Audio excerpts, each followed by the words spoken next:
Tu parles d'économiser du temps et de l'argent. Peux-tu nous donner une idée de ce qu'un étudiant togolais devrait prévoir comme budget? Bien sûr, pour la préparation au départ, il faut compter environ 150-200 euros pour le test de langue, 75 euros pour le visa, entre 80 et 150 euros pour l'authentification des diplômes, et surtout les fameux 10 000 euros à bloquer sur un compte. Une fois en Allemagne, le logement représente le plus gros poste de dépenses, entre 300 et 500 euros par mois selon la ville. Ajoutez 100 euros pour l'assurance maladie obligatoire, 200 euros pour la nourriture, 80 euros pour les transports. En gros, entre 700 et 1000 euros par mois selon votre style de vie et la ville. C'est précis. Tu as vraiment une bonne compréhension de tous les aspects financiers et administratifs. Oui, mais cette compréhension, je l'ai acquise à la dure, avec des erreurs coûteuses et stressantes. Bonjour à tous et bienvenue dans notre podcast Parcours_Allemand, le rendez-vous des étudiants internationaux qui rêvent d'étudier en Allemagne. Je suis Gérard, votre animateur. Bonjour Gérard et bonjour à tous les auditeurs. Je suis Kojo Amegbor, étudiant togoé en Allemagne depuis maintenant 3 ans. Kojo, c'est un plaisir de t'accueillir aujourd'hui. Tu as accepté de partager ton expérience avec nos auditeurs qui envisagent de venir étudier en Allemagne. Peux-tu nous parler un peu de ton parcours ? Bien sûr. Je viens de Lomé, la capitale du Togo. Après mon baccalauréat scientifique et 2 années à l'université de Lomé en informatique, j'ai décidé de poursuivre mes études en Allemagne.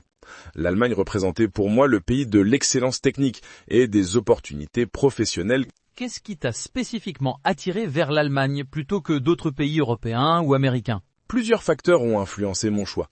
D'abord, la qualité reconnue de l'éducation allemande, particulièrement dans les sciences et l'ingénierie. Ensuite, le coût des études relativement abordable comparé aux États-Unis ou au Royaume-Uni. Et enfin, la possibilité de travailler pendant et après les études. Sans oublier que l'Allemagne offre des perspectives d'intégration professionnelle très intéressantes. Tu as évoqué le coût des études.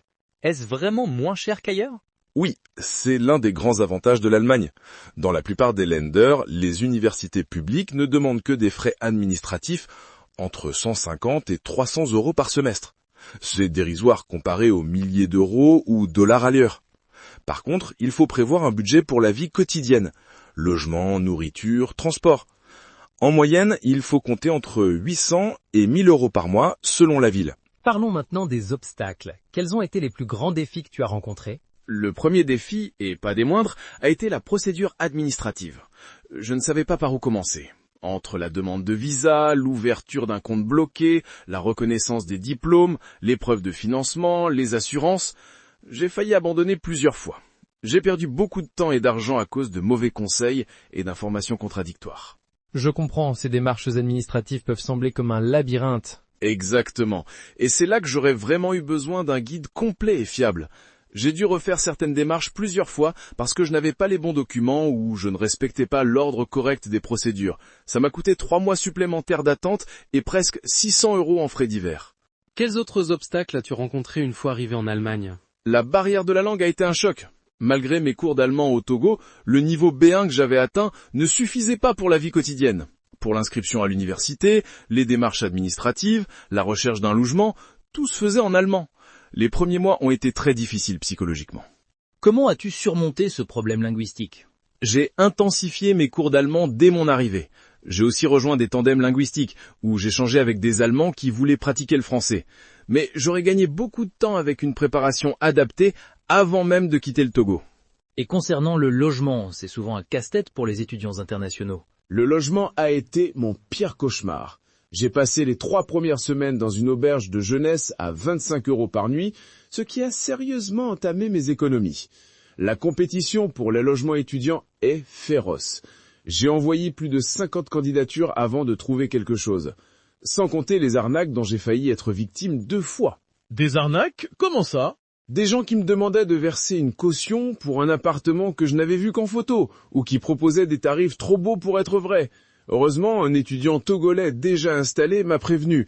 Je recommande vraiment d'avoir un réseau ou des contacts fiables sur place. Et comment s'est passée ton intégration universitaire ? Une fois les obstacles administratifs surmontés, l'expérience universitaire a été incroyable. Le système éducatif allemand est très différent du système togolais. Il y a beaucoup plus d'autonomie, mais aussi plus de ressources. Les laboratoires sont bien équipés, les bibliothèques sont impressionnantes. J'ai aussi découvert une autre façon d'apprendre, plus axé sur la pratique et les projets concrets. Tu as mentionné la possibilité de travailler pendant tes études. Oui, en tant qu'étudiant international, j'ai eu le droit de travailler 120 jours complets ou 240 demi-journées par an. J'ai trouvé un job étudiant dans un café, puis comme assistant informatique à l'université. Cela m'a permis de financer une partie de mes études, mais aussi d'améliorer mon allemand et de me construire un réseau professionnel. Après 3 ans en Allemagne, quel conseil donnerais-tu à un étudiant togolais qui souhaite suivre ton chemin? Mon premier conseil serait de bien se préparer avant de partir. Comprendre le système allemand, les procédures administratives, avoir un plan financier solide et surtout apprendre l'allemand sérieusement. Mon deuxième conseil, être persévérant. J'ai failli abandonner plusieurs fois, mais je suis tellement heureux d'avoir persévéré. Et financièrement, comment as-tu géré? J'ai eu la chance d'avoir le soutien de ma famille pour les premiers mois. Ensuite, j'ai combiné un job étudiant et une bourse DAAD que j'ai obtenue à ma deuxième année. Mais la partie la plus difficile a été de prouver que j'avais les fonds nécessaires pour obtenir mon visa étudiant. Environ 10 000 € à bloquer sur un compte. C'est une somme énorme pour une famille togolaise moyenne. Si tu pouvais revenir en arrière, que ferais-tu différemment? Sans hésitation, je me serais mieux informé sur les procédures administratives. J'aurais également commencé à apprendre l'allemand plus tôt et plus sérieusement. Et j'aurais recherché des bourses d'études avant même de quitter le Togo. Ces 3 points m'auraient fait économiser du temps, de l'argent et beaucoup de stress. Tu parles d'économiser du temps et de l'argent. Peux-tu nous donner une idée de ce qu'un étudiant togolais devrait prévoir comme budget? Bien sûr, pour la préparation au départ, il faut compter environ 150-200 € pour le test de langue, 75 € pour le visa, entre 80 et 150 € pour l'authentification des diplômes, et surtout les fameux 10 000 € à bloquer sur un compte. Une fois en Allemagne, le logement représente le plus gros poste de dépenses, entre 300 et 500 € par mois selon la ville. Ajoutez 100 € pour l'assurance maladie obligatoire, 200 € pour la nourriture, 80 € pour les transports. En gros, entre 700 et 1000 € par mois selon votre style de vie et la ville. C'est précis. Tu as vraiment une bonne compréhension de tous les aspects financiers et administratifs. Oui, mais cette compréhension, je l'ai acquise à la dure, avec des erreurs coûteuses et stressantes. C'est pour ça que je recommande vivement aux étudiants togolais de s'informer correctement avant de commencer leur démarche. Si j'avais eu accès à un guide complet, détaillant toutes les étapes et les pièges à éviter, j'aurais économisé des milliers d'euros et des mois d'attente et d'anxiété. Tu mentionnes un guide. Est-ce que ce type de ressources existe pour les étudiants togolais? Justement, j'ai récemment découvert un guide complet spécialement conçu pour les étudiants togolais qui souhaitent étudier en Allemagne. Ce guide détaille toutes les procédures, étape par étape, du choix de l'université jusqu'à l'installation en Allemagne. Il inclut des modèles de lettres de motivation adaptés au contexte allemand, des conseils pour l'ouverture du compte bloqué, des astuces pour trouver un logement et même des contacts utiles. En quoi ce guide est-il différent des informations qu'on trouve gratuitement sur Internet? La différence est énorme. Les informations sur Internet sont génériques, souvent contradictoires, et rarement adaptées à la situation spécifique des Togolais.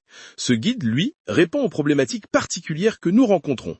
Comment faire authentifier nos diplômes togolais? Quelles ambassades contacter? Comment gérer les transferts d'argent depuis le Togo? Il contient même des témoignages et contacte d'autres étudiants togolais déjà installés en Allemagne.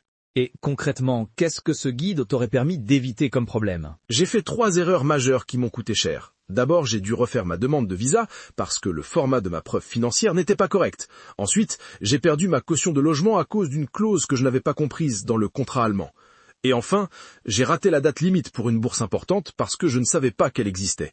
Ce guide couvre précisément ces 3 aspects et bien d'autres. Tu dirais donc que ce guide est un investissement utile pour un étudiant togolais? Ce n'est pas juste utile, c'est indispensable. Quand on pense aux économies qu'il permet de réaliser, en évitant les erreurs administratives, les arnaques, les déplacements inutiles, son prix est vraiment dérisoire, sans compter la tranquillité d'esprit qu'il procure. Personnellement, je considère que c'est le meilleur investissement qu'un étudiant togolais puisse faire pour son projet d'études en Allemagne. Pour nos auditeurs qui seraient intéressés, comment peut-on se procurer ce guide? Le guide est disponible en ligne. Il suffit de se rendre sur le site indiqué dans la description de ce podcast. Il existe en format numérique, donc accessible immédiatement après l'achat. Et le plus intéressant, c'est qu'il est régulièrement mis à jour pour refléter les changements de procédure ou de réglementation. Merci Kojo pour tous ces précieux conseils et pour avoir partagé ton expérience avec nous. Pour conclure, quel message voudrais-tu adresser aux étudiants togolais qui nous écoutent? À tous les étudiants togolais qui rêvent d'étudier en Allemagne, n'abandonnez pas votre rêve. Oui, le chemin est difficile, mais avec la bonne préparation et les bons outils, c'est totalement réalisable. L'Allemagne offre une éducation de qualité et des opportunités incroyables. Préparez-vous bien, armez-vous de patience et de détermination, et surtout, informez-vous correctement avant chaque étape. Votre avenir en dépend.